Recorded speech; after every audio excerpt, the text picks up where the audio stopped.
Warning there's a high chance of stage 2 load shedding today. South Africans have endured a weekend of load shedding. The power utility is running low on coal and diesel reserves. Now for an update, we're joined on the line by Eskom's Khulu Phasiwe just to tell us what's expected to happen. Khulu, a very good morning to you. Now, like you say, we should be preparing ourselves for stage 2 load shedding. I suppose people out there wondering, Khulu, if you did do load shedding at the weekend, why is there a need to move to stage 2 now? Was it not effective enough? Did you not get what you needed out of that? Well, unfortunately, what has happened over the weekend is that we did not get enough chance to replenish our diesel and water reserves at our facilities, both in the Western Cape and other areas where we have this water scheme. So because of that, and also the number of breakdowns that we have experienced on our coal-fired power stations, we are starting a week from a very low base and a weakened position, which is why from 9 o'clock this morning, we will be implementing stage 2 of load shedding until 10 o'clock in the evening.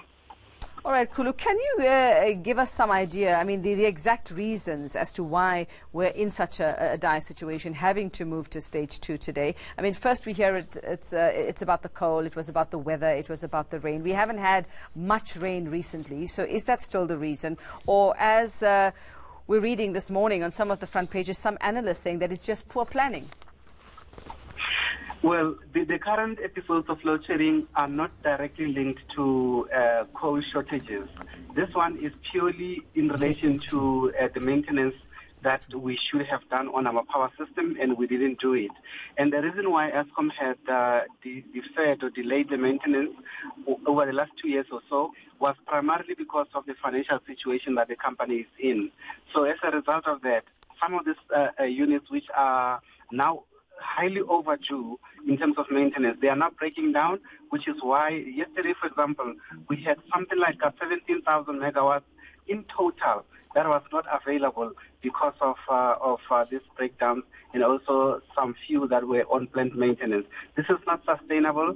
Clearly, Eskom has to self-correct and do the right thing. And management is saying that they have set aside 11.5 billion rand over the next 12 months to address this problem. But it's going to be a very difficult time for us when we do this maintenance, where there will be some situations where there'll be vulnerabilities like today and over the weekend, which will force us to implement load shedding. But at least the plan is there, but it's going to take a bit of time before we can get it right. But the fact, Khulu, is that there was no maintenance, and now you're running to maintain everything at once. It means there was no proper planning in the past. Anyway, we are here now.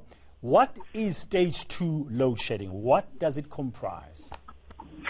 Stage 2 load shedding essentially means that there's a shortage of 2,000 megawatts on the system to meet the demand.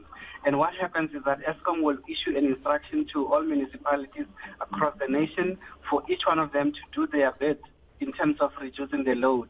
So in other words, big cities like say Johannesburg and others, they would reduce a bigger chunk because they do have their own generators. For example, the city of Johannesburg and Cape Town, they have said when we are on stage 1, they are unlikely to implement load shedding in their areas because they do have their big machines which they can use. So in other areas, they will reduce depending on what they can do, so that ultimately we can get that saving of about, or a reduction at least, of about 2,000 megawatts.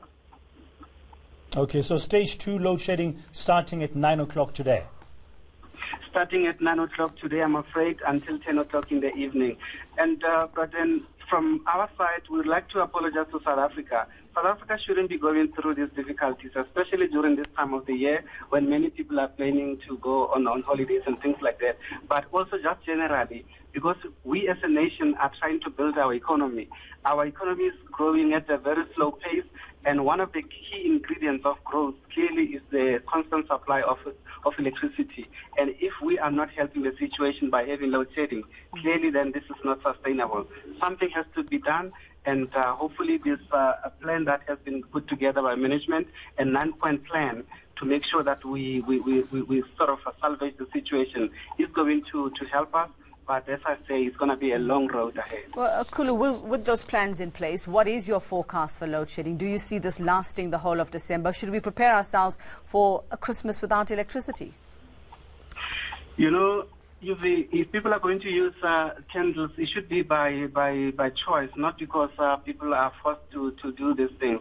So what we know for sure, though, is that by the second week of December, around the 16th of December, many companies, especially big industrial customers, will be shutting down for the holiday season. That would help us to reduce the load on the power grid. And as a result, we are likely to go through that period of holidays without much of difficulties.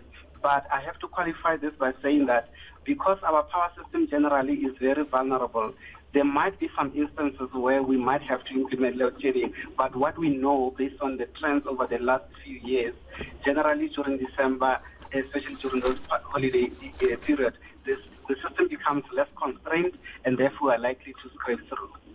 Okay, thanks very much.